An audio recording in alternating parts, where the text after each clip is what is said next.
안녕하세요, 유진핏입니다. 저번 영상에서 개인화 트레이닝 이야기하면서 마지막쯤에 트레이닝의 원리에 대해서 잠깐 이야기가 나왔었는데요. 사실 제일 기초되는 이론을 안 다룬 것 같아서 알아두면 분명히 도움이 되는 내용이니까 오늘은 이것만 한번 간단하게 정리하고 가볼까 합니다. 자, 먼저 트레이닝론을 배우면 맨 처음에 트레이닝의 목적이 나오고 그 다음 트레이닝의 원리가 나옵니다. 먼저 트레이닝의 원리라는 거는 어떻게 보면 트레이닝을 프로그램함에 있어서 근간이 되는 진리라고 할 수 있는데요. 체계화된 트레이닝을 위해서 트레이닝 원리를 이해함으로써 보다 효과적인 트레이닝을 실시할 수 있는데, 이 원리들은 서로 다른 측면을 다루고 있지만 서로 연관성을 가지고 어느 한 가지 원리라도 고려하지 못한다면 전체적인 트레이닝 효과에 영향을 줄 수 있다고 합니다. 집에 있는 책에는 총 7가지 원리가 나오는데요. 과부하의 원리, 점진성의 원리, 개별성의 원리, 특수성의 원리, 다양성의 원리, 가역성의 원리, 의식성의 원리, 이렇게 7가지에 대해서 얘기가 나오고 있는데, 사실 이 외에도 반복성의 원리, 특이성의 원리, 가면성의 원리 등 다른 원리들이 있기는 합니다. 그런데 이렇게 다 설명을 하면 재미도 없고 너무 많으니까 오늘은 주로 등장하는 것 중에서 제가 생각했을 때 중요한 5가지만 골라서 말씀을 드리려고 합니다. 이렇게 최대한 간단하게 이것들을 이제 설명을 해보자면, 1번 과부하의 원리. 과부하의 원리는 일상생활 중에 받는 부하 자극보다 강한 물리적 자극을 주어야 운동의 효과를 얻을 수 있다는 것입니다. 과부하의 원리는 신체에 적응 능력 이상의 부하를 주고 다시 회복하는 과정으로 그 수준을 높인다는 것이죠. 이렇게 우리는 과부하에 대한 적응이 체력을 향상시킨다고 추측할 수 있겠습니다. 2번 점진성의 원리. 점진성의 원리는 운동기간 중에 운동 부하를 점차적으로 증가시키고 동시에 트레이닝의 양도 점진적으로 늘려가면서 트레이닝의 과제 또는 운동 방식을 점차 어렵고 복잡한 것으로 변화시켜 나간다는 것입니다.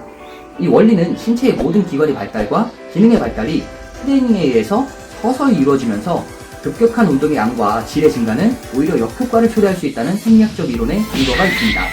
즉, 점진성의 원리라는 것은 신체는 시간에 따라 일정 부하에 적응하기 때문에 다시 적응된 수준, 그 이상의 부하를 주기 위해 조금씩 천천히 강도를 올리거나 단계적으로 트레이닝 수준을 증가시켜야 함을 의미합니다. 그리고 갑작스러운 볼륨의 증가는 오버트레이닝에 이르게 할 수 있다는 점을 알려줍니다. 다음은 3번 반복성의 원리입니다. 반복성의 원리는 운동 기술의 습득 또는 의지력 향상 등에 크게 작용되는 원리입니다.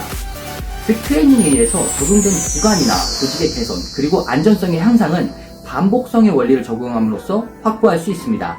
트레이닝 원리 중에서 가장 중요하게 여겨지는 이유가 신체의 각 기관에 대한 기능의 변화, 특히 기능의 개선 및 향상은 반복적인 트레이닝에 의한 조건 반사적 동작의 습득에 의해서만 이루어질 수 있다는 생리학적 배경이 있기 때문입니다. 즉, 반복성의 원리는 말 그대로 꾸준히 일관성 있게 진행해야만 그 효과를 기대할 수 있다는 이론입니다.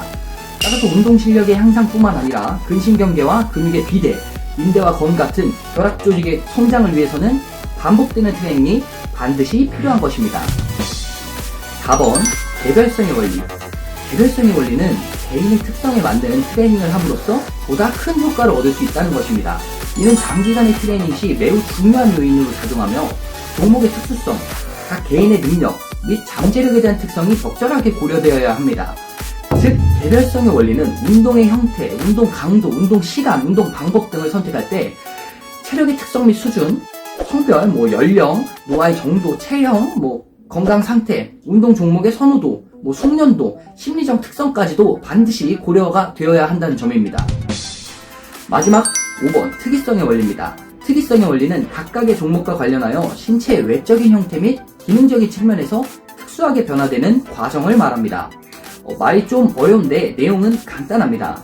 어떤 운동을 실시하더라도 트레이닝 수행 시에 모든 체력 요소들이 발달되는 것이 아니라 종목에서 요구되는 체력을 중점적으로 발달시켜 트레이닝의 목적을 성취한다는 건데요. 예를 들어서 축구의 킥 능력을 향상시키기 위해서는 대퇴 근육의 신전 운동을 이용하여 빠르고 강한 힘을 발휘할 수 있는 웨이트 트레이닝을 실시할 때 가장 효과적일 거고요. 따라서 지도자는 선수들의 성장과 훈련 과정에서 각 개인의 특성을 고려하여 신체 각 기관이 종목에 적절하게 적용하도록 유도해야 합니다. 즉, 특이성의 원리도 간단히 설명하자면 팔을 굵게 하고 싶으면 팔 운동을 하듯이 필요한 체력 요소, 에너지 체계, 종목의 특성에 맞는 그런 프로그램을 구성해야 된다는 것입니다. 자, 이렇게 5가지 트레이닝 원리를 일단 알아봤는데요. 이렇게 이야기하고 보니까 제가 이전에 영상에서 말한 내용이 그대로 정리되어 있는 것만 같습니다. 이 5가지 트레이닝 원리는 웨이트 트레이닝의 근본 그 자체입니다. 절대 흔들리지 않는 근간처럼 두셔야 합니다. 본인의 트레이닝 프로그램에 한번 대입해보시고 위의 원리들을 위배하는 운동 프로그램을 진행하지는 않았나 생각해보시기 바랍니다.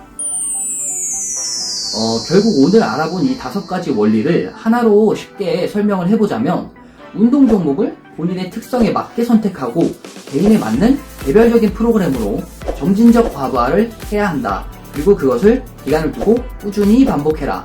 이 정도가 되는 것입니다.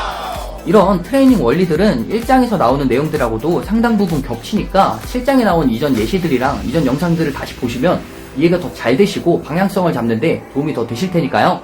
아직 이전 영상을 확인하지 못하신 분들은 한 번씩 시청 부탁드리고요. 오늘 영상은 여기서 마치도록 하겠습니다. 유진PTV였습니다. 구독과 좋아요, 알람 설정까지 부탁드릴게요. 감사합니다.